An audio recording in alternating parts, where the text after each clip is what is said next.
Hola, saludos a todos.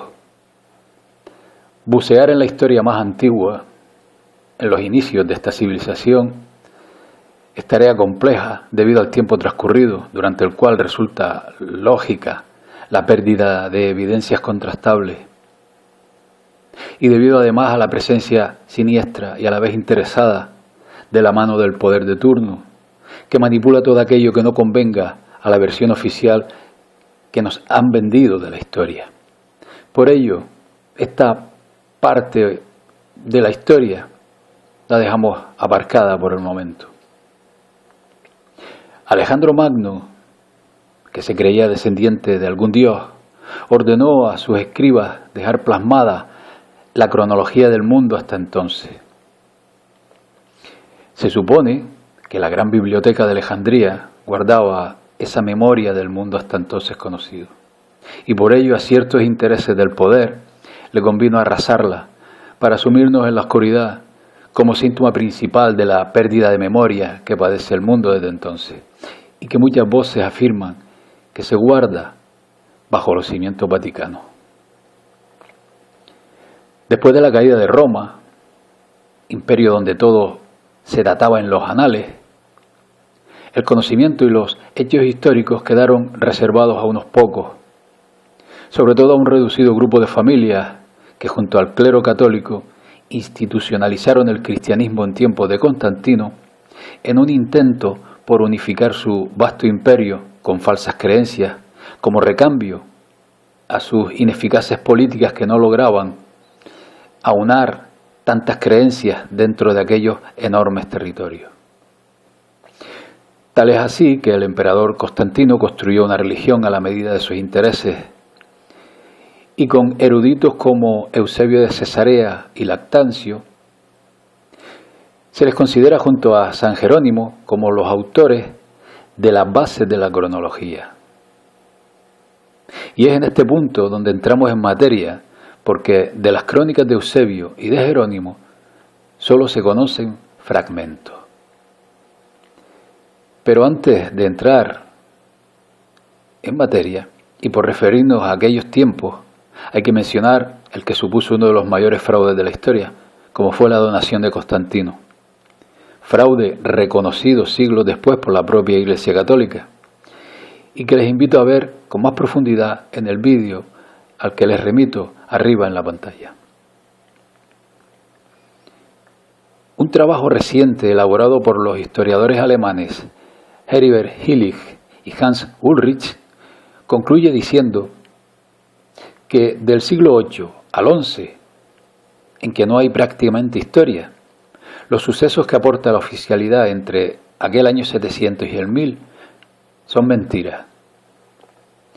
Según estos historiadores, el emperador del Sacro Imperio Romano, Otto II, salió con el Papa Silvestre II para adueñarse de grandes extensiones de tierra, de pertenencias, de herencias y de riquezas en Europa.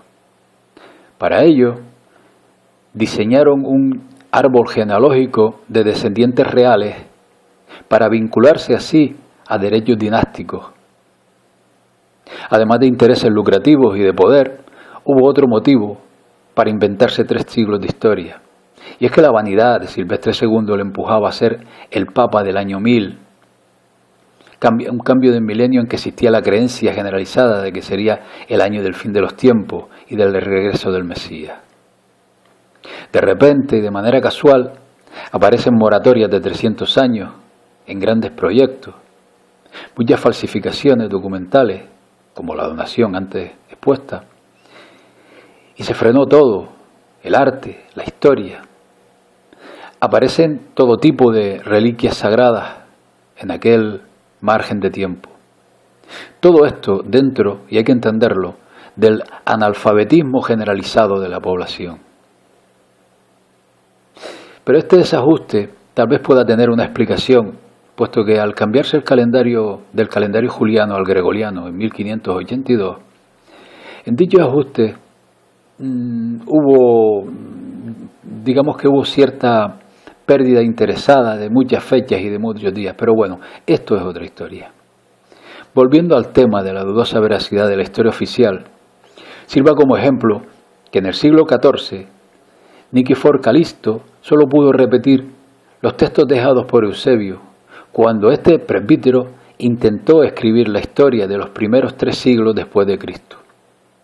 Cabe entonces sospechar si cuando nos referimos a los textos de Eusebio estamos en realidad ante los de Nikifor Calisto, puesto que los de Eusebio se publicaron por primera vez en 1544, con posterioridad a los de Calisto. Conviene recalcar el hecho de que casi toda la población vivía al margen del saber, que vivían el día a día inmersos en sus tareas diarias de supervivencia, que no había libros ni similares disponibles y que eran los religiosos quienes les, entre comillas, informaban. Y sobre todo que desde Eusebio hasta los siglos XVI y XVII, la gran mayoría de cronistas eran creyentes y ocupaban cargos importantes en la Iglesia, como Jerónimo y Teófilo, que eran obispos, o el arzobispo Acer, o el teólogo Joseph Scaliger, que abordaremos de inmediato. Y es por esta causa que las bases de la cronología antigua se sustentan en interpretaciones de datos contenidos en la Biblia, la cual también ha sido manipulada en muchas ocasiones. Toda la cronología antigua que hoy se maneja y se consulta fue escrita en los siglos XIV y XVI y fue elaborada por los cronistas Joseph Scaliger y por el jesuita Denis Petavius, en base a la tradición canónica de la Iglesia. Joseph Justus Scaliger fue, según fuentes oficiales, un erudito conocido por la ampliación de la noción clásica de la historia griega y la historia antigua de Roma, con la inclusión de la historia de Persia, Babilonia, Judía y la historia antigua de Egipto, dentro de la historia antigua como conjunto. Ojo a este dato. Su obra, Opus de Emendatium Temporum, es considerada como la cronología oficial, esencial para el resto de historiadores. Cabe añadir que Scaliger contó con el apoyo de los jesuitas, que tras muchos años de enfrentamiento acabaron como autores de los prólogos de su obra. Como dato curioso, yo diría que sospechoso, resulta que Julio César Scaliger, padre del erudito historiador Joseph Justus, fue mentor y mecenas nada más y nada menos que de Nostradamus. Curioso. Por otra parte, los volandistas, que eran colaboradores cercanos a los jesuitas, iniciaron una obra hagiográfica de santos y mártires en una época tan tardía como finales del siglo XVII.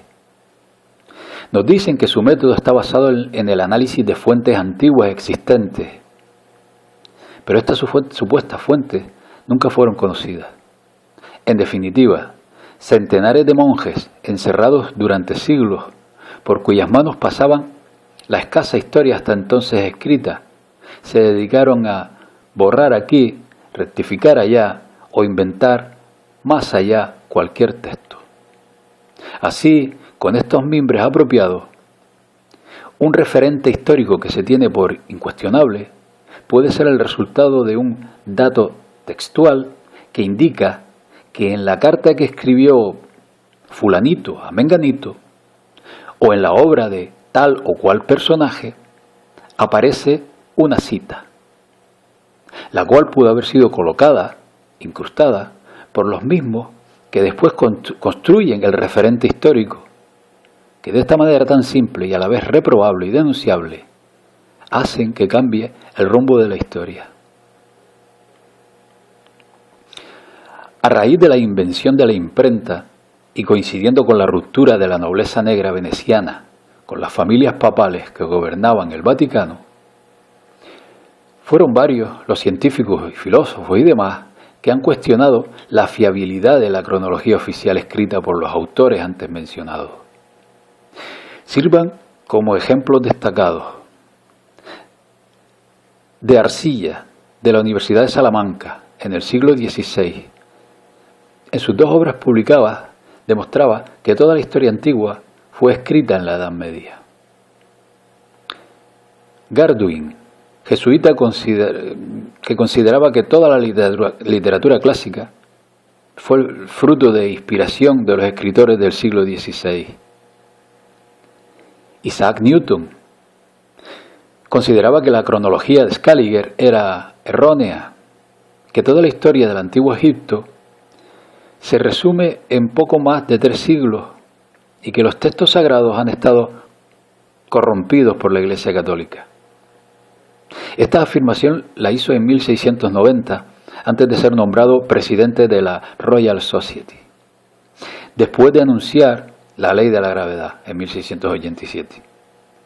Pero la crítica a la cronología oficial fue un trabajo privado que dedicó a la princesa de Gales y que cayó en poder de los franceses que lo hacen público, lo que empuja a Newton a comunicar que completaría dicho trabajo. Pero le llegó la muerte y el trabajo nunca se publicó.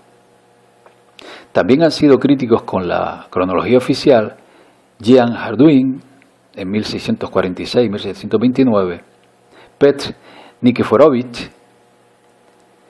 Robert Baldorf dijo que no solo la historia antigua, sino también el medievo temprano fue una falsificación de la época del Renacimiento y de los siglos siguientes. Edwin Johnson dijo que estamos mucho más cerca de la época de los griegos y romanos antiguos de lo que está escrito en las tablas.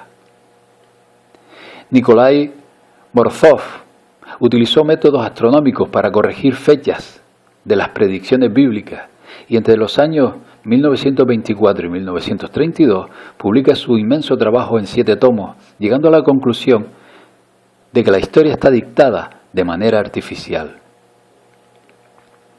También Wilhelm Kameyer, a finales del siglo XIX, Immanuel Velikovsky, también a finales del XIX, a comienzos del XX, y también el matemático ruso Anatoly Fomenko, del cual ampliaremos con más detenimiento su trabajo. En el año 1972 se reunieron miembros de la Royal Society of London para debatir las inconsistencias obtenidas en el cálculo de la aceleración del movimiento lunar, puesto que al parecer dicha aceleración había dado un salto de tal magnitud en algún momento de la historia, próximo al siglo X, que les era imposible de explicar. Robert Newton, uno de los investigadores, contactó con Anatoly Fomenko, uno de los más prestigiosos matemáticos de la época. Miembro de la Academia de Ciencias, profesor de la Universidad Estatal de Moscú, cuya investigación posterior fue tomando tal calibre que se necesitó la incorporación de miembros de la Academia Rusa de Ciencias, que han fructificado en la edición de miles de páginas de sus trabajos. El resultado, fundamentado en nuevos métodos, basados sobre todo en estadísticas de datación histórica, que cuestionan la cronología oficial, es que se deben revisar 1000 años de historia oficial, porque casi nada encaja, puesto que según Fomenko y su equipo, se lo han inventado. Es por esto que adentrarse en los trabajos de Fomenko supone en principio un total rechazo, debido a lo increíble del tema.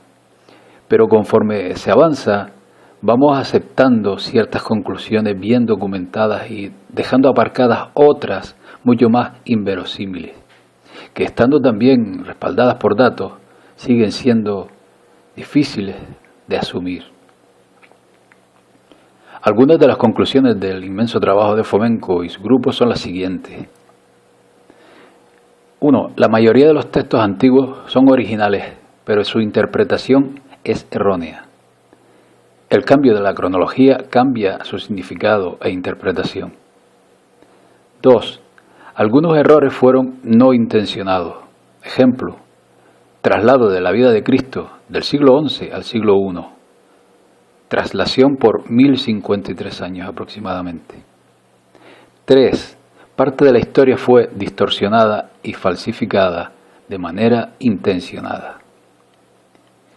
Como dice Fomenko, es muy interesante, pero triste observar todos los paralelismos en la historia. Triste porque los sucesos históricos separados por 350, 700 o 1055 años cuentan, según parece, la misma historia. Y algunas de las sucesiones cuentan una historia ilusoria. Fomenko encuentra paralelismos entre el Imperio Romano de César, del siglo I a.C., y el Imperio Romano de Diocleciano, siglo II, siglo VI después de Cristo. Paralelismo entre Lucio Sulla y Lucio Aureliano. Otro ejemplo, los años 72 al 70 a.C. fue época de rebeliones, por ejemplo la rebelión de Espartaco. En estos 2 años se destacaron 2 jefes militares, Pompeyo y Craso. Por otra parte, del año 282 al 284 después de Cristo fue época de rebeliones, y en este tiempo se destacaron 2 jefes de tropas, Aurelio Carium y Numeriano. Encuentra similitudes entre las rebeliones del 70 a.C. que encumbraron a Gneo Pompeyo y las rebeliones del 284 después de Cristo que proclamaron emperador a Diocleciano.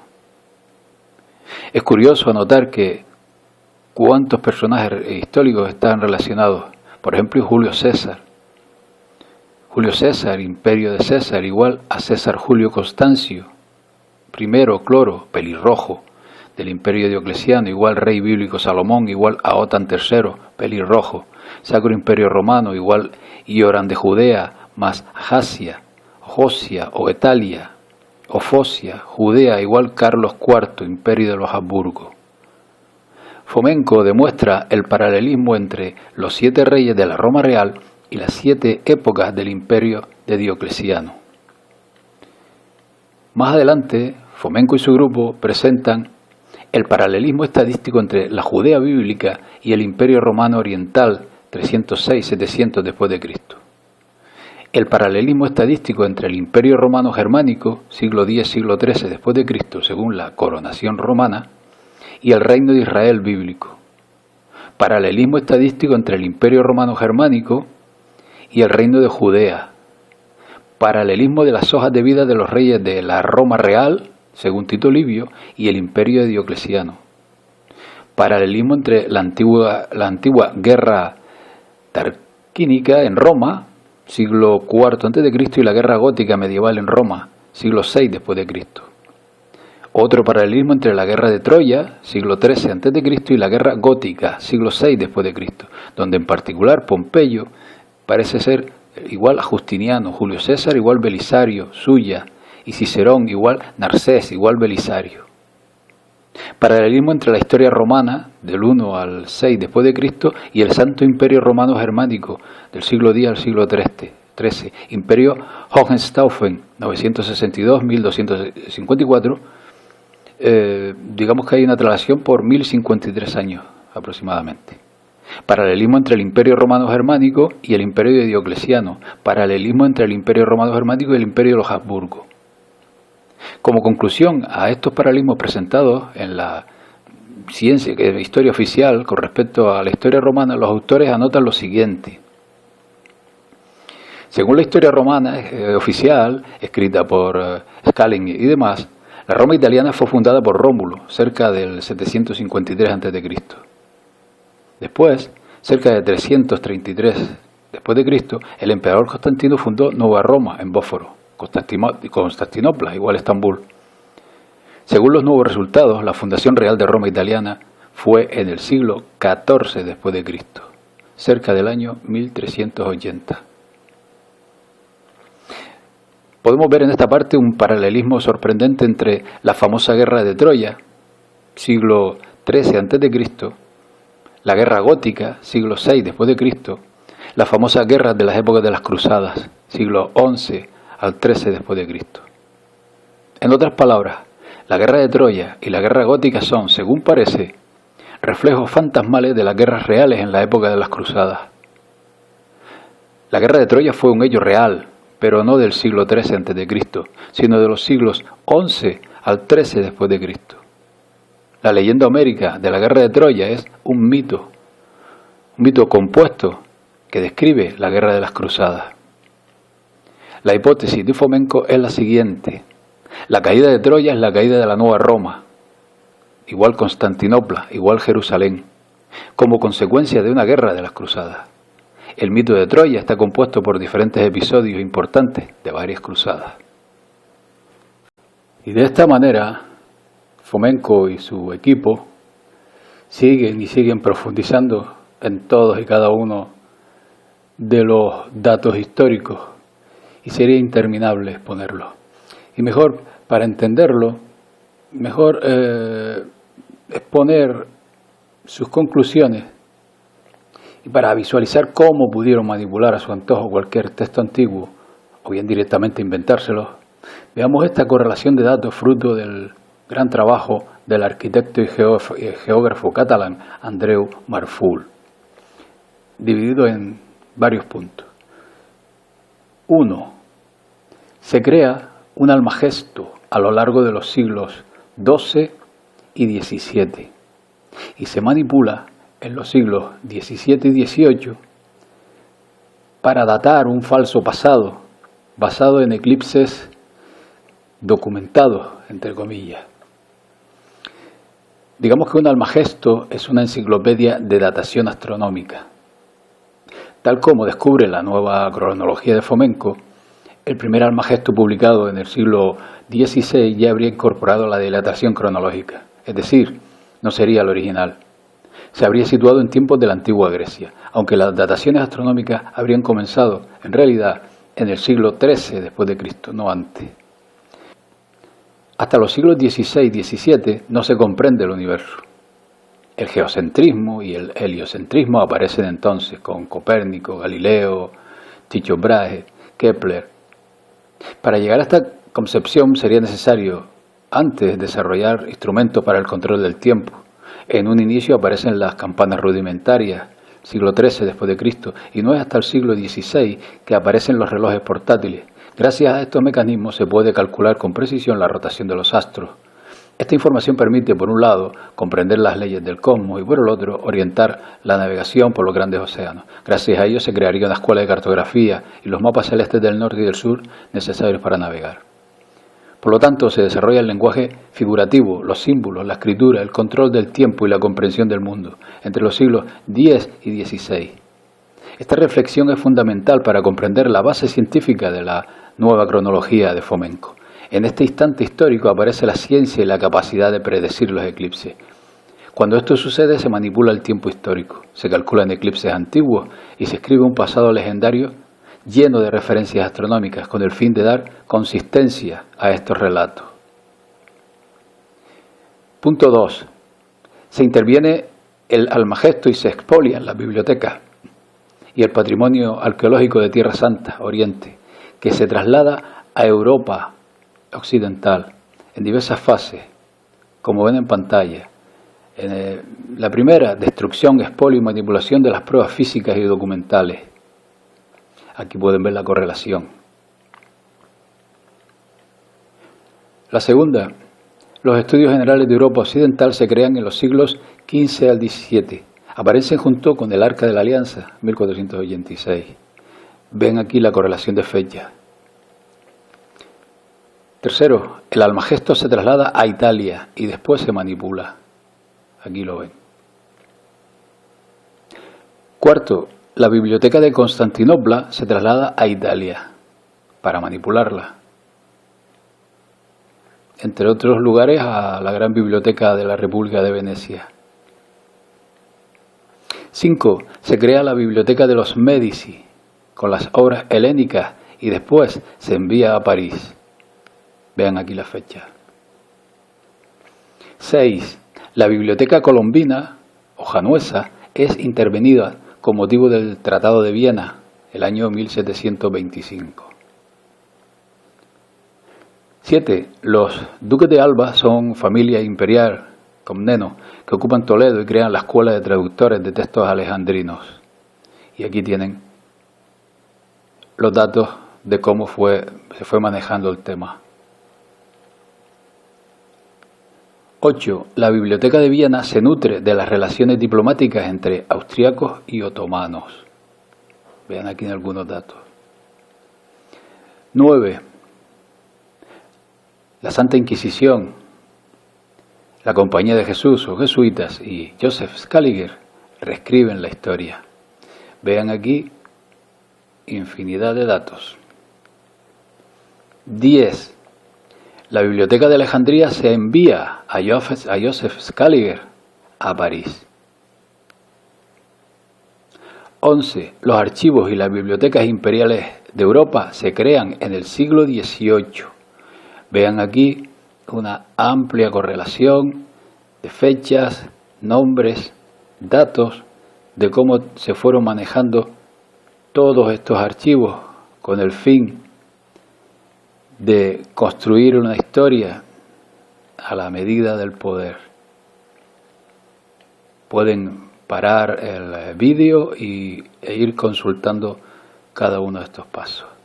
En fin, no ha faltado, por supuesto, la manipulación arqueológica, la invención de personajes, de héroes y demás. El más claro, en mi opinión, Carlomagno, que al parecer no existió. También borrar de la historia a reinos enteros como Tartaria, al norte de lo que es Rusia, un reino que al parecer durante muchos siglos vivió en paz y no parecía un ejemplo a seguir para el poder, porque sin estar aliado a nadie supieron desarrollarse de una manera bastante adecuada. Infórmese sobre Tartaria. La historia constatable solo existe a partir del siglo XVIII. Aunque en esta nueva era, en estos últimos siglos, el poder no inventa hechos ni personajes, no es que los invente, los fabrica directamente, crea situaciones, crea guerras, provoca y manipula a su antojo la historia y muchos acontecimientos. Es decir, hoy día la historia no se inventa, sino que se guioniza. Desde que el poder cambió de manos, porque a lo largo de este vídeo hemos visto cómo ha sido el poder de los anglo-venecianos, quienes se han dedicado a exponer las grandes trampas de la historia que hacían los que estaban con anterioridad en el poder vaticano. Son estos ahora quienes, con otro tipo de estrategias, como acabo de decir, pues van manejando el devenir de los tiempos. Bueno amigos, espero que este vídeo tan denso sea de su agrado y les invito a consultar los enlaces que dejo al final del vídeo y bajo el vídeo, desde donde extraje toda esta información por si les interesa profundizar en el tema, sobre todo de Fomenko, porque exponer aquí la gran cantidad de personajes inventados o de guerras, hitos históricos inventados sería interminable. Se van a sorprender. Pues bien amigos, hasta pronto. Saludos a todos.